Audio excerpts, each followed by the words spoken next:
Thanks for staying with us on The Real Story. This year's legislative session is officially over. Lawmakers passing some major pieces of legislation this go around despite the complications of COVID. A budget passing with no major tax increases. Online gaming and sports betting was approved. Jennifer's Law made it through the governor's desk.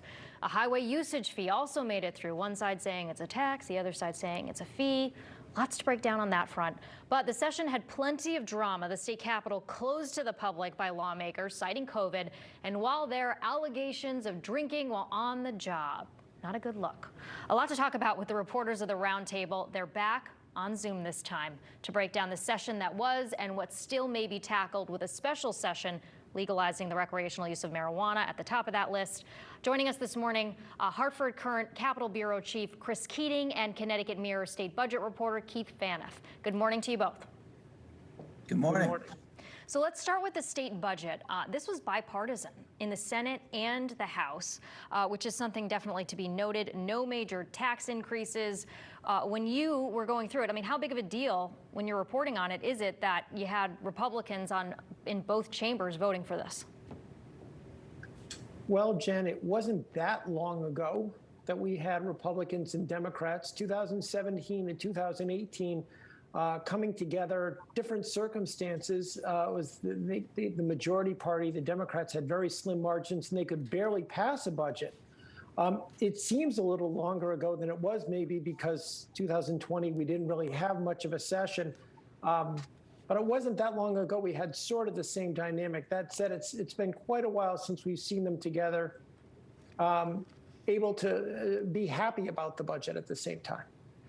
Yeah, I mean, the circumstance that you're talking about, the Senate at that point, 2018, if I recall, correct me if I'm wrong, they were split directly down the middle, right? Republicans and Democrats. So they kind of had to have a bipartisan budget to get it through, Chris, right?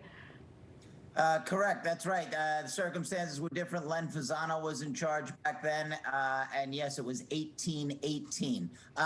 But if you dial back only to January 6th of this year, the insurrection in Washington, D.C., Republicans and Democrats were tremendously split. Even here in Connecticut in February, even in April, when the budget tax package came out, the vote was 26-22. And you had a whole bunch of moderate Democrats against it. So the fact that at the end it was a bipartisan budget or a no tax increase budget is a little bit rather amazing, because even only 2 months ago you wouldn't have predicted that. You couldn't hear the last segment, or you weren't able to see it, but Themis Claridis was just talking about the budget. And Keith, she was saying how lawmakers increase spending even though we're getting this influx of federal money coming into our state. She was highly critical of that. From your perspective, what are you hearing? Did Republicans raise that at all? That was raised by those Republicans who voted against the budget. It's such a hard one to read, though, Jen, because, and I don't want to throw out tons and tons of numbers, but quite frankly, this budget is propped up with almost $2 billion of one-time federal money. I mean, we're not going to send it back. Of course, we're going to spend it. We're coming out of a pandemic where there's 170,000 people still getting weekly unemployment benefits. To give you some perspective, we had 120,000 jobs lost in the Great Recession of 2007 through 2009. Nobody really knows for sure exactly where the economy is. Part of the reason our income tax receipts are so good is because of the stock market, but part of it is also because federally enhanced unemployment benefits, most of that money's taxable. That is what's keeping our income tax receipts up. It's like you've gone to the dentist, you've had a lot of painful surgery, but you're on phenomenal Novocaine, so you really can't feel it. So nobody is totally sure, did this budget spend too much? Did it do enough to get the economy going? There's criticisms on both sides of the aisle. Complicated. All right, I want to make sure we get to the highway user fee, because this came out at the end of the session here. I mean, just, last week, and it passed. And there's this the age-old argument of a tax versus a fee. The governor's office, putting out something, even, being like, it's not a tax, it's a fee. I mean, at this point, I don't really know what the difference is, aside from a fee is optional. So yes, the trucks don't have to necessarily travel on our roads, but a lot of people are going to still travel on our roads. What are people saying at the Capitol? I think the truckers think it's a tax, that's for sure. The big question is the pass along. In other words, what Republicans were saying is that if the tractor trailer is bringing, 1,000 loaves of bread in that truck, when they have to pay a fee to drive through Connecticut, basically when you buy that bread, you're going to be buying and paying a higher price because they're going to pass it through to you. Most people think it's a tax on the highway user tax. The whole point, the genesis of this whole thing is that the electronic tolls failed, and that brought a high spotlight on the need for transportation infrastructure. And now this money will be used instead of toll money to fix the roads. Republicans, Keith, have made it very clear that they think this opens it up to car tolling, that this is just, the floodgates, I think is what Themis Claridis said in one of her tweets in criticism for that. I think that's always going to be the fear. It certainly right now doesn't. I agree with Chris. It's definitely a tax. To say it's optional, it's like saying, well, the income tax is optional. Just quit your job and don't have any income. The governor's own budget book, by the way, referred to it as a tax at one point. As to whether or not tolls could someday happen, it's always going to be hanging over our heads until the General Assembly identifies that or some other type of long-term revenue stream. The bottom line is they know right now, even with this truck money, we don't have enough money coming in to pay for the repairs the DOT says we need to keep the roads safe over the next decade. The roads, the bridges, the rail lines. Want to make sure we get to this. Legalizing. Anybody who's been driving out on the roads knows there seems to be a lot of construction going on if you're out there. Oh yeah, there is a lot of construction on the roads right now. Let's get to the legalization of marijuana. Lawmakers couldn't get it done this session. Republicans threatening to, drag out that vote and talk until midnight with a filibuster. So now we're going to be doing this during a special session. Do Democrats have the votes from what you all are hearing? Chris. They say they do. I don't think they'd be pushing it so much if they didn't. I mean, they say they do. The vote in the Senate was 19-17. It doesn't get much tighter than that.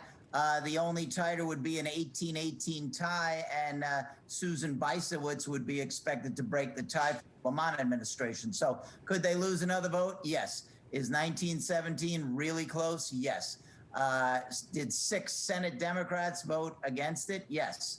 So this coming week, as we go forward here, the dates hadn't been announced at the time of this taping. It's supposed to be happening this coming week. Okay. What gives it a chance, Jen, and I agree with Chris, it kind of hangs on a knife's edge, but the state budget doesn't really count on that money. There would be money going back into the communities, but it's not like it's a make or break for the budget. That said, whenever you're putting something together like this at the last minute or in a special session, it's a coin toss. We'll have to see. We will find out soon. Okay, what's going on with the drinking at the state capitol? What are you hearing from people there? Because this started on, the blog, Kevin Rennie's Daily Ruction's blog. They had pictures, allegedly, of lawmakers up on the roof with bottles in the trash can. It would appear to be liquor bottles.